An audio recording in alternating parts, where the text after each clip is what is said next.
අද අපි කතා කරන්න යන්නේ 2026 අවුරුද්දේ සුපිරිම ටීවී සීරීස් 10ක් ගැන. මේ ලිස්ට් එකේ අලුත්ම කතා වගේම අපි කාලයක් බලන් හිටපු සීරීස් වල අලුත් සීසනුත් තියෙනවා. එහෙනම් අපි වැඩි වෙලාවක් ගන්නේ නැතුව ලිස්ට් එකට යමු. A Night of the Seven Kingdoms. මේක තමයි මේ අවුරුද්දේ ලොකුම පෙරළිය.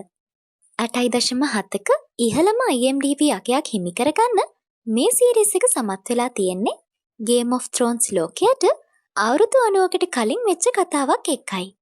මේකේ ප්‍රධාන චරිතය තමයි සර් ඩන්කන් කියන නයිට්වරයා. එයා එක්ක ඉන්න එක් කියන පුංචි පිරිමි ළමයා ඇත්තටම කවුද කියන එක තමයි කතාවේ ලොකුම අභිරහස. එක් කියන්නේ රහසින් ඉන්න ටාගරියන් කුමාරයෙක්. සීරීස් එකේ මකරුන් හෝ මහා පරිමාණ යුද්ධ නැති වුණාට මේ දෙන්න වෙස්ටේරෝස් පුරා යන ගමනේදී මුණ ගැහෙන අමුතු චරිත වගේම Trial of Seven කියන බැටල් එකටත් මුහුණ දෙන්න වෙනවා. ඔයාට එක තප්පරයක්වත් සීරීස් එක මග හරින්න හිතෙන්නේ නැති වෙයි. යං ෂර්ලොක්. ෂර්ලොක් හෝම්ස් කිව්වම අපි හැමෝටම එයාගේ හැඩහුරුකම් මතක් වෙන විදිහක් තියෙනවනේ. ඒත් මේ 7.5ක රේටිං එකක් තියෙන අලුත්ම යං ෂර්ලොක් සීරීස් එකෙන් පෙන්වන්නේ අවුරුදු 19ක ෂර්ලොක්ගේ තරුණ කාලය ගැන. මේකේ ප්ලොට් එකේ තියෙන කුතුහලය තමයි ෂර්ලොක්ගේ පවුලේ රහස. මේක බලනකොට ඔයාලට තේරෙයි හෝම්ස් කියන ඒ දක්ෂ රහස් පරීක්ෂකයා මුල් කාලේ කොච්චර වැරදි කරපු හැංගීම්බර කොල්ලෙක්ද කියලා. His and Hers. මනෝවිද්‍යාත්මක පැත්තට බර අපිරහස් කතාවලට ආසායට මේ 7.1ක රේටිං එකක් තියෙන His and Hers සීරීස් එක නියමයි. කතාව පටන් ගන්නෙ එක දරුණු මිනි මැරුමකින්. මේකේ තියෙන අමුතුම දේ තමයි එකම කතාවේ එක පැත්තක් ඔහුගේ ඇසින් සහ අනෙක් පැත්ත ඇයගේ ඇසින් පෙන්වන එක. දෙන්නම එකිනෙකාව සැක කරන අතරේ ඔයාටත් හිතෙයි මේ දෙන්නගෙන් කවුද ඇත්ත කියන්නේ කියලා. අන්තිම එපිසෝඩ් එක වෙනකල්ම මිනිමරුව කවුද කියලා හිතාගන්න බැරි ප්ලොට් එකක් මේකේ තියෙනවා. One Piece Season 2. Netflix ලා 8.3ක ඉහළ රේටිං එකක් එක්ක One Piece Season 2 එක මේ අවුරුද්දේ රිලීස් වුණා. Season 2 එකේදී ප්ලොට් එක යන්නේ අලබාස්ටා කියන කාන්තාර රාජධානියේ. විවි කුමරියගේ රට බේරගන්න නිකෝ රොබින්, මිස් වැලන්ටයින්, වපල් වගේ එක එක විදිය පවර්ස් තියෙන අයත් එක්ක ලුෆීට ෆයිට් කරන්න වෙනවා. ඊළඟ සීසන් එකේ විලන් වෙන්නේ වැලි පාලනය කරන්න පුළුවන් මිස්ටර් සීරෝ, එහෙම නැත්නම් ක්‍රොකඩොයිල් කියලා මේකේ අවසානයට බලාගන්න ලැබුණා.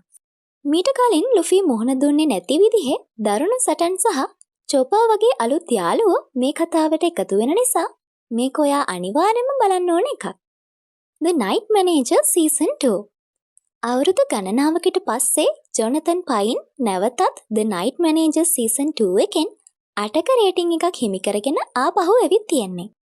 කතාව බලපු අය දන්නව ඇති කලින් සීසන් එකේදී එයා ආයුධ වෙලෙන්දෙක් වුණ රිචඩ් රෝපව කොටු කළා කියලා. හැබැයි මේ පාර සතුරා වෙන්නේ රෝපගේ පුතා. එයා තමන්ගේ තාත්තටත් වඩා කපටි වගේම දරුණු කෙනෙක්. තුර්කිය සහ සිරියාවේ රහස් මෙහෙයුම් අතරේ හිරවෙන පයින්ට මේ පාර ජීවිතය බේරගන්න වෙන්නේ හිතාගන්න බැරි පාවාදීම් මැදිනුයි. The Pit Season 2. දැන් අපි යමු 2026 වසරේ මෙඩිකල් ඩ්‍රාමා අතරින් පෙරලියක් කරපු 8.9ක රේටිං එකක් හිමිවන The Pit සීරීස් එකේ දෙවැනි සීසන් එක පැත්තට. මේ සීසන් එක පටන් ගන්නේ පිට්ස්බර්ග් රෝහලේ හදිසි ප්‍රතිකාර ඒකකයට එන අතිශය භයානක වෛද්‍ය අර්බුදයකින්. සීරීස් එකේ මේන් ස්ටෝරි එක හැදිලා තියෙන්නේ රෝහලේ පාලන අධිකාරිය පනවන අලුත් නීති රීති වගේම දොස්තරලා එකට විරුද්ධව කරන අරගලය වටා.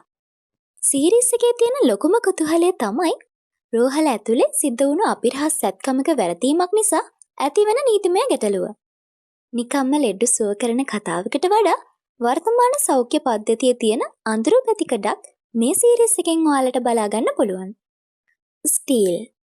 ඔයා කොල්ල කෑම් සහ හයිටෙක් හොරකම් ගැන කතාවලට ආස නම් මේ IMDb 7ක රේටිං එකක් හිමි වෙලා තියෙන ස්ටීල් සීරීස් එක බලන්නම ඕනේ.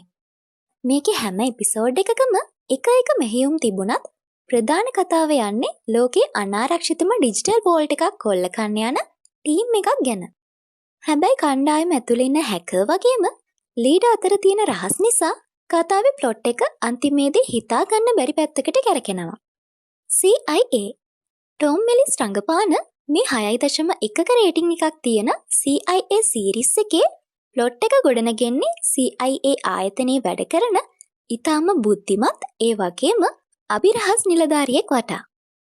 ප්ලොට් එක පටන් ගන්නේ ආයතනයේ ඇතුළේ ඉන්න ඔත්තුකරුවෙක් නිසා රජයේ රහස් තොරතුරු පිටතට යන බව හඳුනා ගැනීමත් එක්කයි. ටොම්ගේ චරිතයට බාර වෙනවා මේ පාවා දෙන්න කවුද කියලා හොයාගන්න. මේ මෙහෙයුම අතරතුරදී එයාට දැනගන්න ලැබෙනවා මේ කුමන්ත්‍රණය Taman හිතපු නැති ඉහළම දේශපාලන බලධාරීන් දක්වා විහිදී යන එකක් කියලා. The Night Agent Season 3. Peter සදර්ලන්ඩ් කියන ඒජන්ට්ගේ සුපිරිම ඇක්ෂන් බලන්න ආසයට මේ 7.4ක රේටිං එකක් තියෙන The Night Agent අලුත්ම සීසන් එක හොඳ තේරීමක්. කලින් සීසන් වලදී වයිට් හවුස් එක බේරගත්ත පීටර්ට මේ පාර සිද්ධ වෙන්නේ තමන්ගේම ඒජන්සි එක ඇතුළේ ඉන්න පාවා දෙන්නෙක්ව අල්ලගන්න. තායිලන්තයේ සහ ජපානයේ යන මේ රහස් මෙහෙයුමේදී පීටර්ට තමන්ගේ කිට්ටුම යාළුවෝ පවා සැක කරන්න වෙනවා. මේක 2026 අවුරුද්දේ හොඳම ඇක්ෂන් සීරීස් එකක්. The Pendragon Cycle: Rise of Merlin. අවසාන වගේම තවත් හොඳම සීරීස් එකක් තමයි 6.1ක රේටිං එකක් තියෙන The Pendragon Cycle.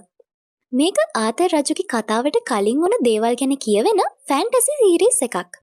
තරුණ මර්ලින් තමන්ගේ මැජික් බලය හොයාගන්නේ කොහොමද වගේම අනාගත වීරයෙක් නිර්මාණය කරන්න එයාට සිද්ධ වෙන කැපකිරීම මොන වගේද කියලා මේ සීරීස් එකේ ප්ලොට් එකේ තියෙනවා.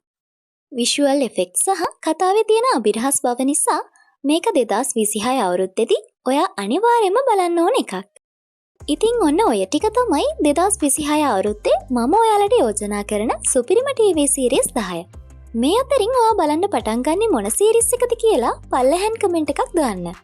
වීඩියෝ එකට ලයික් එකක් දාලා සිනමා ලෝකයේ මේ වගේ අලුත් තොරතුරු දැනගන්න මේ channel එක subscribe කරලා තියාගන්න. එහෙනම් තව මේ වගේම වීඩියෝ එකකින් හම්බ වෙමු.